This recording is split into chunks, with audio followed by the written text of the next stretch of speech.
بسم اللہ الرحمن الرحیم۔ باغ فدق کا مسئلہ امت مسلمہ میں بڑے عرصہ سے جو ہے وہ چلا آ رہا ہے،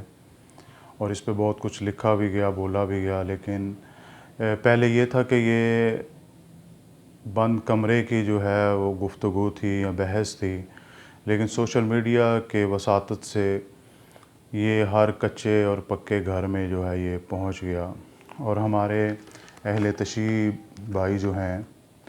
وہ اس کو بڑا جو ہے وہ ایک ڈرامائی انداز میں بیان کرتے ہیں، اور وہ کہتے ہیں کہ اس کو سن کے جو ہے وہ بہت سے سنی جو ہیں وہ شیعہ ہو گئے کہ حضرت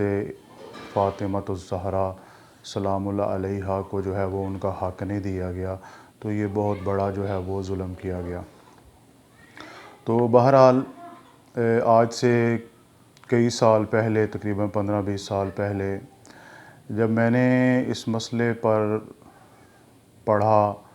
اور جو ہے وہ بہت سی بحثیں اور مناظرے کیے، تو میرے ذہن میں ایک سوال ہوتا تھا کہ میں کہتا تھا چلو ٹھیک ہے، حضرت ابوبکر نے، حضرت عمر نے، عثمان نے غصب کر کے جو ہے، اگر یہ میں فرض کر رہا ہوں مفروضے کے طور پہ، تو باغ فدق کا جو ہے وہ ہتھیا لیا، تو جب حضرت علی کرم اللہ وجہ کریم کی خلافت آئی تو انہوں نے جو ہے اس پہ کیوں اس باغ کو واپس نہیں لیا؟ تو اس وقت بھی میں جو ہے اس وقت کے اہل تشیع کے علماء ذاکرین سے یہ سوال میں کیا کرتا تھا، لیکن کوئی جو ہے تسلی بخش مجھے جواب نہیں دے سکا۔ تو پچھلے دنوں اب پھر جو ہے وہ باغ فدق کا بڑا مسئلہ اٹھا ہے، اور بہت سے لوگوں نے مطلب اس پہ گفتگو کی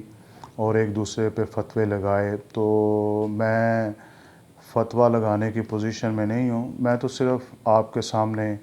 جو میرا ما فی الضمیر ہے، جو میرے ذہن میں ہے، وہ میں بیان کروں گا، اور فیصلہ شیعہ اور سنی عوام پہ چھوڑوں گا کہ وہ خود اس کا فیصلہ کریں۔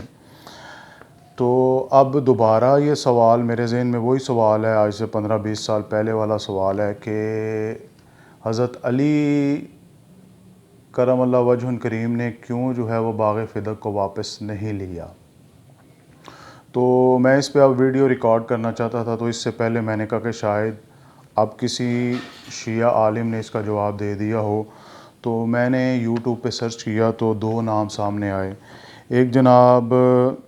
آصف رضا علوی صاحب ہیں، وہ بڑا ڈرامائی انداز میں جناب جی فدق کو بیان کرتے ہیں، اور وکیل زہرا اور وکیل اہل بیت جو ہے وہ بنے ہوئے ہیں، اور کافی فیس جو ہے وہ لیتے ہیں مومنین سے۔ تو خیر، فیس لینا ان کا اور مومنین کا معاملہ ہے، مجھے اس میں دخل اندازی کی جو ہے وہ کوشش نہیں کرنی چاہیے۔ تو علوی صاحب نے جو ہے وہ انہوں نے یہ جواب دیا ہے کہ لوگ سوال کرتے ہیں کہ حضرت علی نے جو ہے اپنے دور خلافت میں جو ہے باغ فدق واپس کیوں نہیں لیا؟ تو اس کی وجہ وہ بیان کرتے ہیں کہ انہوں نے فدق اس لیے واپس نہیں لیا تاکہ ظالموں کی سزا میں کمی نہ ہو اور قیامت تک ان کو ظلم کی سزا ملتی رہے۔ تو یہ جواب بھی جو ہے وہ مجھے جو ہے سیٹسفائی نہیں کر سکا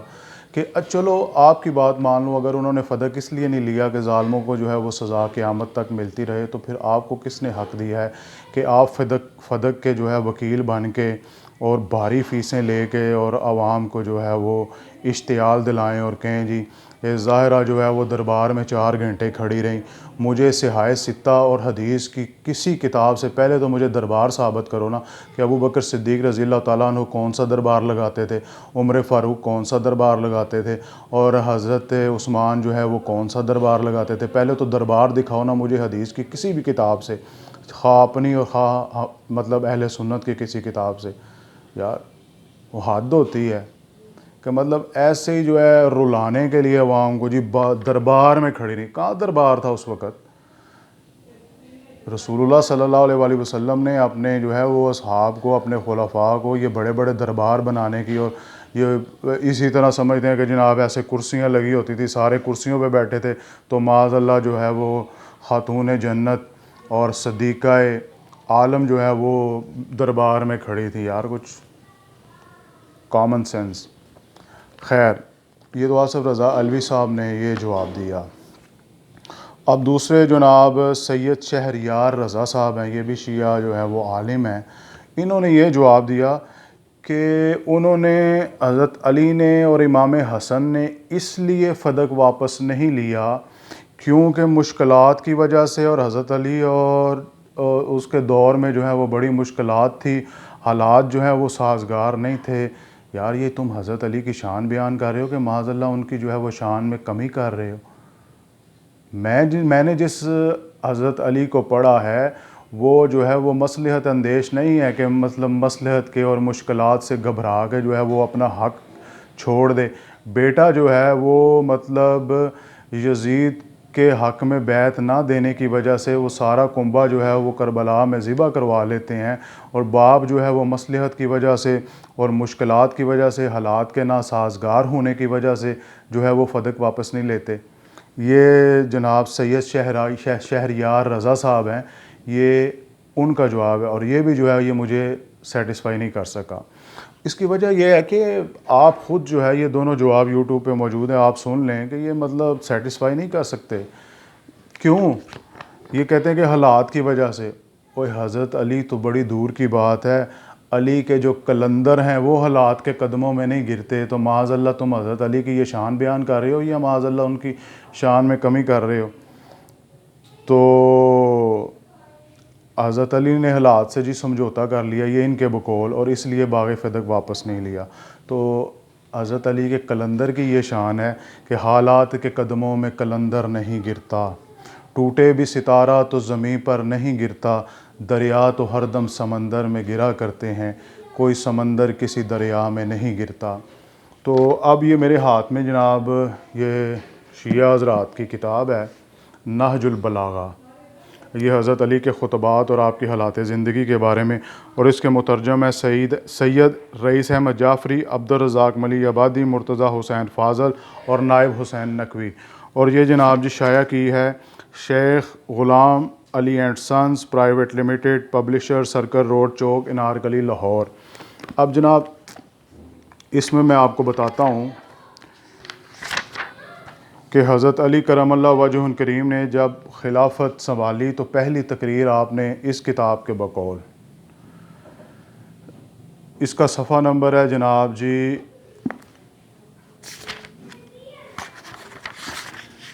163، اس کا صفحہ نمبر ہے 163۔ حضرت علی نے خلافت کے بعد پہلی تقریر میں عہد عثمانی میں بلا استحقاق ملی ہوئی زمینوں کے متعلق فرمایا تھا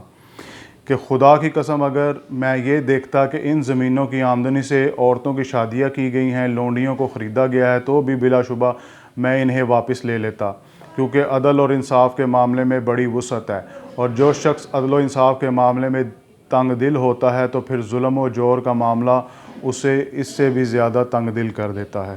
کہ حضرت علی نے فرمایا کہ اگر غصب کی ہوئی زمینوں سے نیک کام بھی کیا جاتا ہو، ان کی آمدنی سے جو ہے وہ مستحق عورتوں کی شادیاں کی جاتی ہوں اور لونڈیوں کی شادیاں کی جاتی ہوں، مطلب اچھے کاموں میں بھی اگر ان کی آمدنی جو ہے وہ صرف ہوتی ہو، تو میں وہ جو ناحق لی گئی زمینیں ہیں میں وہ واپس ضرور لوں گا۔ تو اس لیے آپ نے تمام جو زمینیں ہیں